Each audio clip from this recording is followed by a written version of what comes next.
मैं हूँ अपनी एकमात्र पहचान, पूरी करती अपने सभी अरमान। ना देखूं मैं किसी का सहारा, मैंने खुद अपनी तकदीर को संवारा। नमस्कार, ग्लोबल मेटा फाउंडेशन के स्पेशल एपिसोड में आप सभी का स्वागत है। एक औरत अगर ठान ले तो वो कुछ भी कर सकती है। जी हाँ, कुछ भी। और इन्हीं शब्दों के साथ मैं स्वागत करना चाहूँगी 1992 की Asian marathon champion gold medallist doctor Sunita Godara ji का। आपने 26 से ज़्यादा देशों में मैराथन में पार्टिसिपेट किया। 25 गोल्ड मेडल, 12 सिल्वर और 13 ब्रॉन्ज मेडल आपने हासिल किए। हेल्थ फिटनेस ट्रस्ट की आप फाउंडर हैं और साथ ही नारी शक्ति केंद्र की आप डायरेक्टर भी हैं। मैम, आपका हमारे प्रोग्राम में बहुत बहुत स्वागत है। Thank you so much. तो doctor Sunita Godara, Asian marathon champion. हम जब भी किसी को देखते हैं ना ऊंचाइयों पर, तो हमें अक्सर लगता है कि मतलब हम बड़े खुश होते हैं, पर उस ऊंचाई तक पहुंचने के लिए हर एक इंसान की एक स्टार्टिंग पॉइंट होता है, एक जर्नी होती है। तो doctor Sunita Godara, Asian marathon champion, health fitness trust के साथ या बाकी जो भी आपकी ऑर्गेनाइजेशंस हैं उनके साथ आप कैसे जुड़े? एक्चुअली क्या हुआ, जब मैं 92 में एशियन चैंपियन बनी तो एक होता है ना, एक अल्टीमेट जो गोल होता है वो आपको मिल गया।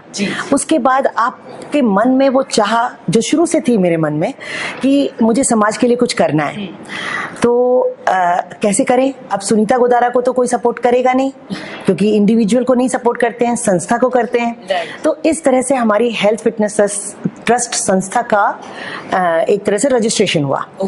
और शुरू में मेरा जो ड्रीम था वो था हम हेल्थ, स्पोर्ट्स, फिटनेस और जुम्बा, एरोबिक्स, उस जमाने में एरोबिक्स हुआ करता था, आजकल जुम्बा होता है, और स्पोर्ट्स की मूवी बनाएंगे, एरोबिक्स की मूवी बनाएंगे, एक स्पोर्ट्स स्कूल खोलेंगे, इस तरह के दिमाग में ख्याल आए। आप बिलीव नहीं करोगे, 94 में जब मैंने अपनी इस हेल्थ फिटनेस संस्था को रजिस्टर किया, उस वक्त यही मैंडेट था, बाई लॉज में यही सब कुछ था। फिर क्या हुआ, 2007 में मैं 2004 से मैंने इवेंट्स ऑर्गेनाइज करने शुरू कर दिए। Mass awareness events with run, health run world health day के दिन, HIV AIDS awareness run, HIV world AIDS day के दिन, run against drug abuse, international day against drug abuse के दिन, और सब में 5,000 to 10,000 पार्टिसिपेंट्स होते थे। मेरा कोऑर्डिनेशन बड़ा अच्छा है। गवर्नमेंट के साथ मिलके, कॉर्पोरेट्स के साथ मिलके, UN एजेंसीज के साथ मिलके मैंने ये काम शुरू किया। आप बिलीव नहीं करोगे, एक टाइम था HIV एड्स अवेयरनेस रन में UN एड्स के चीफ, WHO चीफ, UNFPA का चीफ, 3 चीफ, दिल्ली का चीफ मिनिस्टर, दिल्ली की चीफ मिनिस्टर देन, हाँ, और साथ में सारे IAS सेक्रेटरी लेवल के लोग। तो उन्होंने UN एजेंसीज के चीफ ने कहा कि पहली बार हम मिनिस्टर के साथ एक साथ मिल रहे हैं, जबकि मैंडेट सबका एक होता है। क्योंकि मैंडेट एक था कि सबको HIV एड्स अवेयरनेस पे काम करना है, उसकी अवेयरनेस फैलानी है। 2003 में it was a taboo, AIDS, और उस वक्त मैंने अवेयरनेस शुरू की थी। तो ये शुरुआत ऐसे हुई। तो मैं आपसे ये कैसे चाहूंगी कि हेल्थ फिटनेस ट्रस्ट, ये नाम कैसे आपने दिया? क्योंकि मैं स्पोर्ट्स वाली थी, हाँ। तो मैंने कहा मुझे तो ये करना है, हेल्थ फिर चाहिए, फिटनेस भी चाहिए और इसकी अवेयरनेस करनी है। फिर क्या हुआ कि ये जो वुमेन एम्पावरमेंट का जब दौर शुरू हुआ मेरी लाइफ में आया 2007 में। दिल्ली गवर्नमेंट की से ही मेरे पास में ये प्रपोजल आया कि gender resource centre for women आपने शुरू करना है दिल्ली गवर्नमेंट के साथ। मैंने शुरू किया, 3 साल उनके साथ काम किया। उन्होंने हमेशा, वो लोग सेमिनार्स में बोलते थे कि एनजीओस को ना सेल्फ सस्टेनेबल होना चाहिए, हमेशा गवर्नमेंट की तरफ या स्पॉन्सरशिप की तरफ नहीं देखना चाहिए, कुछ ऐसा काम करना चाहिए, एम्पावरमेंट का काम हो, वोकेशनल ट्रेनिंग हो, लेकिन सेल्फ सस्टेनेबल हो एनजीओ। सेल्फ सस्टेनेबल कैसे रहेगी? एक नॉमिनल फी रख के होगी और प्राइवेट डोनर्स को इकट्ठा करेगी, गवर्नमेंट के ऊपर आश्रित नहीं होगी। तो मैंने गवर्नमेंट का प्रोजेक्ट छोड़ के अपना स्त्री शक्ति केंद्र शुरू किया। ये आप जो देख रहे हैं, ये मेरा स्त्री शक्ति केंद्र है। तो सुनीता जी, आप आर्ट ऑर्गेनाइजेशन को मॉनिटर करती हैं, तो मैं सबसे पहले जानना चाहूंगी वो आर्ट ऑर्गेनाइजेशन कौन सी है, ताकि हमारे व्यूअर्स को भी पता चले कि आप किस तरह से काम कर रही हैं। मैं ये मानती हूँ, ये हेल्थ फिटनेस ट्रस्ट मेरी बेबी है, जो अब हमने इसको 94 में शुरू किया था, तो 28 इयर्स की हो चुकी है। इसके बहुत छोटे छोटे ऑफशूट हैं, और अगर मैं कहूँ कि छोटे छोटे सिबलिंग्स आए। सबसे पहले स्त्री शक्ति केंद्र आया, फिर health fitness trust taekwondo academy आई, जो कि फेडरेशन ऑफ इंडिया से एफिलिएटेड है। जिसमें मैंने स्लम की लड़कियों को 17,000 लड़कियों को सेल्फ डिफेंस का प्रोजेक्ट किया। 35 लड़कियों को ब्लैक बेल्ट बनाया जो स्लम से आती थी और आज वो अपनी अपनी जगह कमा रही हैं, खा रही हैं। तो हेल्थ फिटनेस ताइक्वांडो एकेडमी। फिर जब एरोबिक्स जुम्बा शुरू हुआ तो हमारा एक जुम्बा फिटनेस ग्रुप शुरू हुआ, वो भी यहाँ पर होता है। इसके अलावा मेरे क्लब शुरू हो गए। मैं मैराथन की चैंपियन हूँ तो मैंने मैराथन क्लब शुरू किया। उस जमाने में इंडिया में बिल्कुल क्लब नहीं होते थे। मैंने 94 में क्लब शुरू कर दिया था और उसके बाद चैंपियंस क्लब शुरू किया। फिर स्केचेस से मेरा कांटेक्ट हुआ। स्केचेस का दिल्ली क्लब की मैं एडमिन और चीफ कोच हूँ। हमारा लोधी गार्डन में चलता है दिल्ली स्केचेस क्लब। और इसके अलावा 5 साल पहले ion ball federation of India ने मुझे चेयरपर्सन बनाया, एडवाइजर बनाया और दिल्ली की बागडोर संभालने को दी। आयन बॉल क्या है? ये एक बहुत ही नया गेम है जो कि बहुत कलरफुल होता है, बहुत एजिलिटी चाहिए इसमें। और इस गेम में little bit of basketball, little bit of volleyball, little bit of football और लिटिल बिट ऑफ स्प्रिंटिंग, तो एथलेटिक्स, 4 गेम का एक मिश्रण है जो स्कूल में इंट्रोड्यूस हो चुका है, पुलिस में इंट्रोड्यूस हो चुका है और ये बहुत ही तरक्की बहुत फास्ट कर रहा है। फास्ट ग्रोइंग स्पोर्ट्स है। फास्ट ग्रोइंग मैं इसलिए कहूंगी कि 3 साल हुए हैं, 3 नेशनल्स हो गए, 1 वर्ल्ड कप हो गया है, 1 वर्ल्ड कप होने जा रहा है 2022 में और स्टेट चैंपियनशिप तो हो ही रही हैं हर साल। और इस साल हम मिनिस्ट्री को भी अप्रोच कर रहे हैं कि इसको एफिलिएट कर लें। तो ये इंडियन ओलंपिक एसोसिएशन के साथ में जब एफिलिएट हो जाएगा तो 5 साल में ये तरक्की काफी अच्छी। तो आपको क्या लगता है जो आयन बॉल जो ये गेम है हम आगे जाके इसे किस लेवल पे देखेंगे? ये भी इंटरनेशनल लेवल पे तो है ही, प्राइवेट तौर पे है और ये जब रिकॉग्नाइज हो जाएगा तो इसमें भी इंटरनेशनल होने लगेंगे हमारे देश में, क्योंकि पहले से प्रैक्टिस में है। राइट। तो अभी तक अगर हम इतनी सारी ऑर्गेनाइजेशंस की बात करें तो कितने लोग आपके साथ जुड़ चुके हैं और क्या क्या उन लोगों को बेनिफिट्स मिले? अगर मैं इवेंट्स की बात करूं तो हर साल 20,000 यूथ को मैं कनेक्ट करती हूं अपने साथ। 20,000 यूथ का मतलब होता है 1 लाख फैमिलीज हर साल इवेंट के थ्रू मेरे साथ कनेक्ट होती हैं। इस संस्था की बात करूं जहां स्त्री शक्ति केंद्र चलता है तो यहाँ पर 200 महिलाएं हर महीने कोर्स करने आती हैं। अच्छा। 6 महीने में चेंज हो जाती हैं। 5 हमारे सेगमेंट चलते हैं तो 1,000 महिलाएं 6 महीने के लिए और 2,000 महिलाएं पूरे साल के लिए। तो हर साल 2,000 इस तरह से हम अभी तक कम से कम 20,000 महिलाओं को अपना टच दे चुके हैं, स्किल ट्रेनिंग करा चुके हैं और वो एम्प्लॉयबिलिटी दे चुके हैं। और अगर बच्चों की बात करें तो एजुकेशन में किस तरह से? एजुकेशन में हमारे पास में ट्यूशंस हैं, इंग्लिश स्पीकिंग कोर्स है और साथ में हम कोलैबोरेशन पे काम करते हैं। तो हमने साई संस्कार के साथ में कोलैबोरेशन किया हुआ है और एजुकेशन वो देखते हैं, छोटे बच्चों का, बड़े बच्चों का ट्यूशन का। अच्छा। तो जैसे अब हमने यहाँ पर नारी आपके इसमें हेल्थ फिटनेस ट्रस्ट में हमने देखा बच्चे स्विंग कर रहे हैं, सिलाई बुनाई कर रहे हैं, या अगर हम बात करें ब्यूटी पार्लर्स का काम कर रहे हैं, तो आगे इन बच्चों के आप फ्यूचर को कैसे देखते हैं और किस तरह से ये ऑर्गेनाइजेशन उनको हेल्प करती है? ब्यूटी कल्चर में 80% एम्प्लॉयबिलिटी है हमारी संस्था के थ्रू। जो भी यहाँ से करते हैं हमारे संस्था में कांटेक्ट करते हैं ब्यूटी पार्लर्स और यहाँ से वो ब्यूटिशियन जाती हैं। दूसरा, हमारी संस्था की बहुत सी ऐसी ब्यूटिशियंस हैं जो हमारे हेल्थ फिटनेस ट्रस्ट का सब सेंटर चला रही हैं। कश्मीर में भी हमारा सब सेंटर चल रहा है। इसके अलावा वो जो पर्सनल होती है ना, पर्सनल ग्रूमिंग, वो करती हैं। होम टू होम क्लास वो देती हैं, जाके ब्यूटिशियन का कोर्स, हाँ सर्विस देती हैं, होम टू होम सर्विस देती हैं। कटिंग टेलरिंग की बात करूं तो आपने देखा होगा कि अपने कपड़े खुद सिलने लगती हैं सबसे पहली बात, फिर उनके कपड़े देख के दूसरे ऑर्डर आने लगते हैं। कुछ लोग क्योंकि यहाँ पे स्लम में रहती हैं कुछ लड़कियां, तो उनके पास में कुछ ऑर्डर्स आते हैं हेमिंग का, स्टिचिंग का, तो वो करती हैं। और कुछ का सपना है बुटीक खोलने का, तो वो एडवांस कोर्स कर रही हैं। तो हमें पूरी उम्मीद है कि उसमें भी ये जो संस्था है उन्हें पूरी तरह से सपोर्ट। हाँ, बहुत जल्दी हमने एक अड्डाकारी का यूनिट खोला था, पहले एक स्टिचिंग का यूनिट खोला था, बहुत जल्दी हम फिर एक यूनिट खोलने वाले हैं जिससे कि इनको वहीं पर एम्प्लॉय किया जा सके। Okay, great. तो जो लोग इस संस्था के साथ जुड़ना चाहते हैं तो किस तरह से वो इस संस्था से जुड़ सकते हैं? देखिए, मेरा हेल्थ फिटनेस ट्रस्ट का FB पेज है, हेल्थ फिटनेस सोसाइटी, जो हमारी बुजुर्ग सेवा है। हाँ, हमने बुजुर्ग सेवा की तो बात ही नहीं की। दिल्ली सरकार के साथ में 2007 से हम एक बुजुर्ग सेवा केंद्र चला रहे हैं, जिसको कि दिल्ली सरकार समाज कल्याण विभाग उसको recreation centre for senior citizen कहता है। मैं उसको बुजुर्ग सेवा केंद्र इसलिए कहती हूँ क्योंकि मैं स्लम के बुजुर्गों के साथ काम करती हूँ और स्लम की महिलाओं के साथ काम करती हूँ, तो इसलिए हमने उसको नाम दिया, जैसे स्त्री शक्ति नाम दिया इसी तरह से उसको बुजुर्ग सेवा केंद्र नाम दिया। और इसमें महिलाएं आती हैं, भजन कीर्तन करती हैं, योगा करती हैं, मेडिटेशन करती हैं, उनको हम रिलीजियस टूर्स पे ले जाते हैं, उनके साथ में हम फेस्टिवल मनाते हैं। और जो हमारे डोनर्स हैं और जो मुझे सुन रहे हैं फिलैंथ्रोपिक फ्रेंड्स जो हैं, वो कभी साड़ी दान करते हैं, हॉट वाटर बॉटल सर्दियों में दान करते हैं, कंबल दान करते हैं, कपड़े दान करते हैं। CISF ने कम से कम 50 पेटी कपड़े भर के बिल्कुल फ्रेश कपड़े और उन्होंने भेजे थे हमारे बुजुर्ग सेवा केंद्र के लिए। तो इस तरह से लोग देते रहते हैं, वो तो मिलता ही है इनको, और साथ साथ जो हमारी संस्था चलती है सेल्फ सस्टेनेबल, एक नॉमिनल सी फी रख के और उसके उसी से जो भी वो इन आता है उसी से वो सैलरी में आउट जाता है। अरे वाह। तो अब हम बात करते हैं हेल्थ एंड फिटनेस की।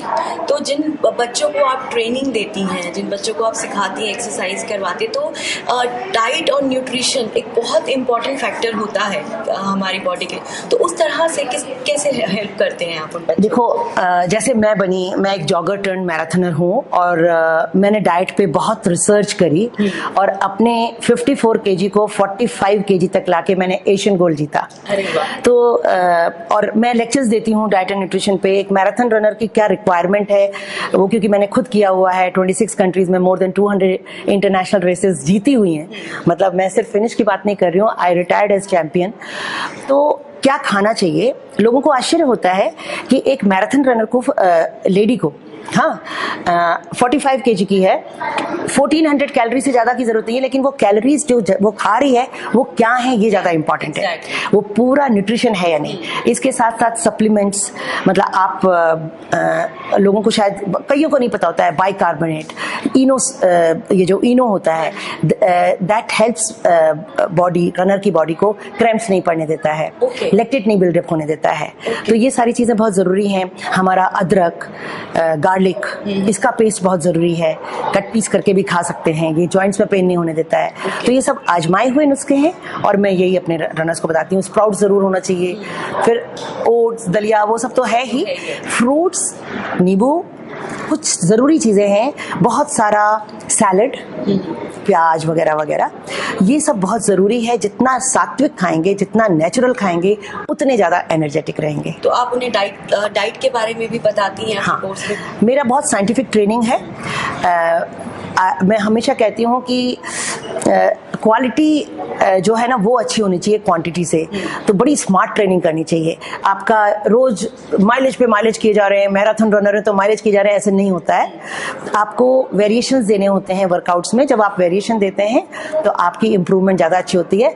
और एक साल के अंदर जो बस नॉर्मल रनर थे वो आज पोडियम फिनिशर हैं मेरे क्लब के। नहीं, वाकई ये आपकी मेहनत है और सबसे बड़ी चीज़ है बच्चे इतने लकी हैं जो आपसे ट्रेनिंग ले रहे हैं, उनके लिए बहुत ही ये सौभाग्य वाली बात है। अच्छा, मैंने जब आपका प्रोफाइल पढ़ा तो उसमें मैंने देखा कि एंटी ड्रग्स के बारे में भी आप कैंपेन, ये सब चीज़ें आप उसमें भी रही हैं, तो उसके बारे में भी हमारे व्यूअर्स को बताइए। एक्चुअली 1998 में हमने डोपिंग इन स्पोर्ट्स जो बहुत ही शुरू हो गया था, उसके अगेंस्ट एक मुहिम छेड़ी, PIL किया, public interest litigation, high court में।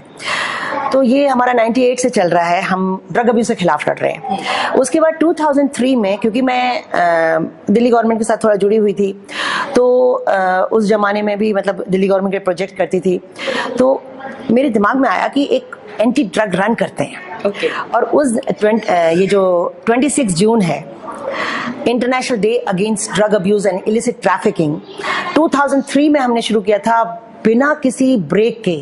आज तक हम एवरी 26 जून, पहले इंडिया गेट में करते थे, अब फिर नेशनल स्टेडियम में आए, फिर नेहरू स्टेडियम में आए, हर साल 5000 रनर्स को लेके हम ये एंटी ड्रग प्रोग्राम करते हैं, जो कि इंटरनेशनल डे पे होता है। और इसमें मैं अकेली नहीं होती हूँ, मेरे साथ मिनिस्ट्री ऑफ सोशल जस्टिस होती है, दिल्ली गवर्नमेंट होती है, मिनिस्ट्री ऑफ होम अफेयर्स का नार्कोटिक कंट्रोल ब्यूरो होता है, सारी पुलिस फोर्स होती है, मतलब BSF, CISF, CRPF, ITBP, सारी, मतलब कोई भी छूटती नहीं है। इसके साथ साथ हमारे साथ स्काउट्स, एनसीसी, इनके बच्चे होते हैं। बहुत सारे स्कूल्स होते हैं, भाई 5000 कहाँ से लाएंगे, ऐसे ही तो लाएंगे। और कॉलेज होते हैं। इसके अलावा एनजीओज होती हैं। तो ये जो एंटी ड्रग है ये एक अवेयरनेस प्रोग्राम है। फिर हमारे साथ में ऑर्गेनाइजेशंस जुड़ गए, वर्ल्ड ड्रग फ्री वर्ल्ड जुड़ गया। और सबसे बढ़िया बात है कि कॉर्पोरेट्स जुड़े हुए हैं जो डे 1 से जुड़े हुए हैं। ओएनजीसी है, एनटीपीसी है, आईजीएल है, इंडियन ऑयल है, ये सारे डे 1 से यानी कि 2003 से जुड़े हुए हैं। तो इन्होंने इसको अपना एनुअल प्रोग्राम मान लिया है because it's a good cause and everybody needs it awareness के लिए। तो उन्होंने इसको अपना एनुअल मतलब 26 जून को ये कहते हैं ना, कहीं की ईंट कहीं का रोड़ा, भानुमति ने कुनबा जोड़ा, बहुत बड़ा कुनबा जोड़ लिया। तो कभी ऐसा कोई आप हमें कुछ केस बता सकती है जो ड्रग्स में हो और आपकी ऑर्गेनाइजेशन या आपके साथ जुड़ने से वो इस चीज से बाहर निकल पाए? देखिए, कुछ ड्रग रिकवर्ड एडिक्ट होते हैं जो जिनको कि ऐसा माहौल चाहिए होता है जिससे कि वो रिलैप ना, मतलब उनका रिलैप्स ना हो जाए, वो फिर से ड्रग में ना चले जाए। तो मैं तो अवेयरनेस में हूँ, मैं ड्रग डी एडिक्शन सेंटर्स नहीं चला रही हूँ। तो जो रिकवर्ड एडिक्ट्स है ना, वो पता है मेरे पास आके क्या कहते हैं, अरे मैडम ये मेरा 10वां साल है आपके साथ। अरे वाह। मतलब जब वो आते हैं 26 जून को अपनी पूरी टीम लेके and they are recovered addicts, तो वो इतने खुश होके जैसे उनका अचीवमेंट हो गया। वो मेरे इवेंट्स के साथ गिनते हैं कि मैंने 1 साल और निकाल लिया, 1 साल विदाउट ड्रग्स। तो ये एक बहुत अच्छी सी पहचान है कि एंट्री ड्रग डे को वो अपना वो साल गिनते हैं।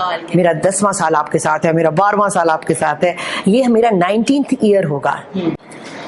19 साल, मतलब ये 19वां साल है। हम 18 साल से ये इवेंट करा रहे हैं। सच अ प्राउड मोमेंट। बहुत अच्छा लगता है। अच्छा, मैंने ये भी सुना है कि जो आपके स्टूडेंट्स हैं वही आपके टीचर्स भी हैं। हाँ, इस स्त्री शक्ति केंद्र में क्या होता था कि जैसे जो पहले स्टूडेंट आए वो अच्छे से जब ट्रेनिंग कर लिए तो हमने फिर उनमें काबिलियत देखी तो उनको हमने एम्प्लॉय कर लिया। पहले असिस्टेंट टीचर बनाया, फिर वो कुछ हेड बन गए, अच्छा, कुछ ट्रेनर बन गए। आप एक स्पोर्ट एक्टिविटीज भी हैं, तो एलीट क्लब जो है आप चलाती हैं, उसके बारे में हमें बताइए। देखो, अगर वुमेन एक्टिविस्ट तो हूँ ही, वुमेन एम्पावरमेंट पे काम कर रही हूँ। कोई भी वुमेन का इशू आता है चैनल पे, मतलब कुछ भी इशू हो तो मेरा कमेंट जाता ही जाता है। ओके। विमेन एम्पावरमेंट हो गया, तो साथ साथ ये जो स्पोर्ट्स एक्टिविज्म है ये शुरू हुआ था डोपिंग इन स्पोर्ट्स में पीएल करके। फिर हमने क्लीन स्पोर्ट्स इंडिया का नारा दिया। उसके बाद इंडिया अगेंस्ट करप्शन, जिससे अन्ना आंदोलन खड़ा हुआ। CWG के खिलाफ जो मतलब स्कैम हुआ था करप्शन, उसके खिलाफ आवाज उठाई। मैं सिग्नेटरी भी थी इंडिया अगेंस्ट करप्शन के, उसमें CWG ये जो हमने पीएल किया था। और उसके बाद जैसे 1985 की बात बताऊं, 84 में मैं नेशनल चैंपियन बनी। 85 में मैं इलाहाबाद मैराथन में गई। देन 85 में Rajiv Gandhi was prime minister. मैं पोडियम फिनिशर थी, तो बड़ा प्रैक्टिस हो रही थी कि ऐसे जाएंगे, 1 मिनट में ऐसे बाव करेंगे, ऐसे उनसे अपना ट्रॉफी लेंगे, ऐसे प्राइज मनी लेंगे और ऐसे निकल जाएंगे। मिनट वगैरह सब फिक्स थे। लेकिन मैंने देखा कि मेन सेक्शन में 10 प्राइज हैं, ओके, विमेन सेक्शन में 3 प्राइज हैं। और उनका जो कॉस्ट वो है, प्राइस है, अगर उनका 50,000 है तो यहाँ पर 25,000 है, ओके, 10,000 है, 5,000 है, उधर 50,000 से शुरू हो रहा है। तो इस तरह से काफी अंतर था। तो मेरे पीछे जो गर्ल्स आई थी 4th, 5th, 6th, उनके लिए, और एक 60 इयर्स ओल्ड थी, वो रो रही थी कि मैंने तो सोचा था मुझे 5,000 तो मिल ही जाएंगे। उसको पता नहीं होगा कि लड़कियां इतना तेज दौड़ती हैं, हम लोग सब जीत गए, वो रह गई। तो वो रो रही थी, उसको कोई अंदर भी नहीं घुसने दे रहा था उस सेरेमनी में। बड़ी शानदार सेरेमनी थी वो। तो मैं उस समय स्कूल टीचर थी, तो मेरी जितनी मतलब बना, मैंने उसमें 1000 रखे, लिफाफा बंद किया। और जब मैं गई प्राइम मिनिस्टर के पास, मैंने कहा प्राइज मनी बहुत कम है लड़कियों में, सिर्फ 3 को है। तो वो जो लेडी बाहर खड़ी है 60 इयर्स की, मैं अपनी तरफ से उसको देना चाहती हूँ। उसने ले लिया प्राइम मिनिस्टर ने, और मैंने कहा वो उसको अंदर नहीं आने दे रहे हैं। उसको अंदर बुलाया गया, ये एक्टिविज्म होता है। हाँ, उसको अंदर बुलाया गया और उसने उसी समय अनाउंस कर दिया कि आप इंदिरा गांधी के नाम से मैराथन करते हैं और प्राइज मनी में इतना डिफरेंस रखते हैं। अच्छा, उसी वक्त अनाउंस हो गया। और आज वो 85 की बात है और आज तक लड़के लड़कियों में सारी प्राइज मनी सेम होती है, नहीं तो 85 से पहले सेम नहीं थी। तो इस बात का बड़ा फक्र होता है कि हमने आवाज उठाई, डरे नहीं, आवाज उठाई तो हो गया। और ये जो एलिट का शुरू हुआ, क्या हुआ था, जब फॉरेनर्स आते थे ना, अफ्रीकन, वहाँ से केन्या से आ रहे हैं, जाम्बिया से आ रहे हैं, जहाँ से भी आ रहे हैं, जमाइकन रनर्स, उनके टाइमिंग हमसे अच्छे हैं, of course they are world class, हम एशियन क्लास हैं, तो उनको आगे खड़ा करते थे, फिर एक कमांडो की वो सिक्योरिटी फोर्स खड़ी कर देते थे और उसके पीछे इंडियंस होते थे। तो कुछ हमारे में से जो इंडियन टॉप नेशनल्स होते थे ना, वो चुपके से जाके उनके आगे खड़ा होने की कोशिश करते थे उनके साथ, कि साथ दौड़ेंगे तो 10 सेकंड का फर्क जो है तो अच्छा रहेगा। फिर बाद में जब मीडिया पूछता था कि भाई आप तो जीतते नहीं हो सारे, तो वो तो उनके पास एक एक्सक्यूज रहता था कि उनको तो हमसे आगे खड़ा करते हैं, उनको 10 सेकंड पहले छोड़ते हैं, तो हम कैसे उनको हरा सकते हैं। तो ये एक्सक्यूज रहता था। ये दो बातें मेरे को बड़ा चुभ रही थी, क्योंकि मैं इंटरनेशनल रनर थी, बाहर जाती थी, बाहर क्योंकि मैं इंटरनेशनल थी, मुझे ऐसा फर्क नहीं नजर आया था। यहाँ पे मैंने एक बार नोट किया कि एक लड़की की चोटी पकड़ के खींची गई कमांडो के वो सिक्योरिटी गार्ड ने, एक छोटी थी तो उसको तो ऐसे उठा के पीछे कर दिया। नेक्स्ट डे मैं ऑर्गेनाइजर्स के ऑफिस में गई और मैंने कहा कि आप लोग अपने 50 नेशनल टॉप को इज्जत दे सकते हो जैसे आप उन इंटरनेशनल को देते हो? बोले क्या मतलब 50 हैं क्या? मैंने कहा हाँ, अगर काउंट करो तो 50 हैं। उनकी ये क्लिक कर गई बात, और नेक्स्ट ईयर उनका फोन आया कि क्या तुम हमें 50 टॉप एथलीट दे सकती हो, उनके टाइमिंग क्या होंगे। तो आज मैं सबके सामने बताना चाहती हूँ कि उस साल से, ये बात है 2006 की, उस साल से एलिट इंडियन कैटेगरी शुरू हुई और मैंने खुद फिक्स किया। 10 किलोमीटर में जो मेल 32 के नीचे दौड़ रहे हैं फास्ट, और जो वीमेन है वो 39 से फास्ट दौड़ रही हैं। हाफ मैराथन में जो 110 से फास्ट दौड़ रहे हैं मेल, और जो लड़कियां हैं वो 129 से फास्ट दौड़ रही हैं। और मैराथन में जो मेल 2 आवर्स 30 मिनट से फास्ट दौड़ रहे हैं, और जो महिलाएं हैं वो 3 आवर्स से फास्ट दौड़ रही हैं। वो मेरा एलिट क्लब ज्वाइन कर सकती हैं। मैं उनको कोऑर्डिनेट करूंगी, उनको मैनेज करूंगी, सारी सुविधाएं दिलवाऊंगी। मैंने उनके लिए स्पॉन्सरशिप दिलवानी शुरू की, किटिंग करनी शुरू की। वैसे भी हिंदुस्तान में पैसा कौन देता है, किटिंग तो मिल जाती है। शूज दिलवाने शुरू किए। अभी तक वो रनर्स याद रखते हैं कि मैडम आपने उस समय हमें शूज और ट्रैक सूट सब दिलवाया था। फ्री होटल करवाना शुरू किया, सब ऑर्गेनाइजर से। लेकिन somebody should be there to ask for it, ना? वो अपने कोई होना चाहिए जो कोऑर्डिनेट कर ले और आपको ये सारी सुविधाएं दिला दे। तो ये शुरुआत मैंने की थी, ये एलीट वर्ड ही इंडिया में मैंने शुरू किया। आप खुद कैसे एलीट बने? मैं खुद कैसे एलीट बनी, ये शुरुआत हुई है 1985 में, जब मैंने 84 में जब मैंने नेशनल मैराथन विन की। और उस समय प्राइज मनी नहीं होती थी। मतलब मैं बड़े फक्र के साथ कहती हूँ कि मैंने ना प्राइज मनी के लिए दौड़ना नहीं शुरू किया है। वहां पर अनाउंसमेंट हुआ कि the winner will be sponsored to London और बॉस्टन मैराथन। तो मैं तब श्री अरबिंदो आश्रम में एज अ हॉस्टल वार्डन भी थी, स्पोर्ट्स टीचर भी थी। और अब लंदन बॉस्टन जाना है, कहाँ जाए? तो बॉस्टन जाते हैं, लंदन बीच में स्टॉप ओवर आता है, वहां तो रुक जाएंगे।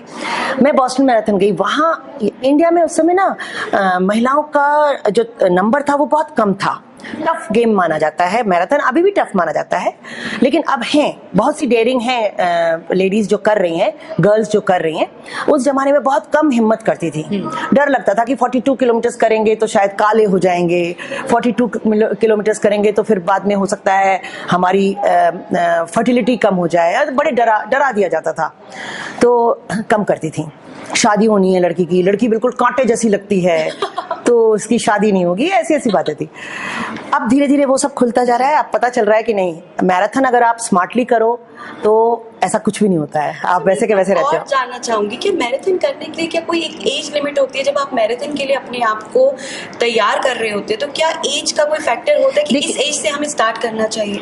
देखिए, मैराथन में 18 से नीचे वालों को अलाउड नहीं है। अच्छा। तो जो बच्चे मैराथन कर रहे हैं और जो मुझे सुन रहे हैं, बच्चों का मैराथन करना इज अ हाराकारी।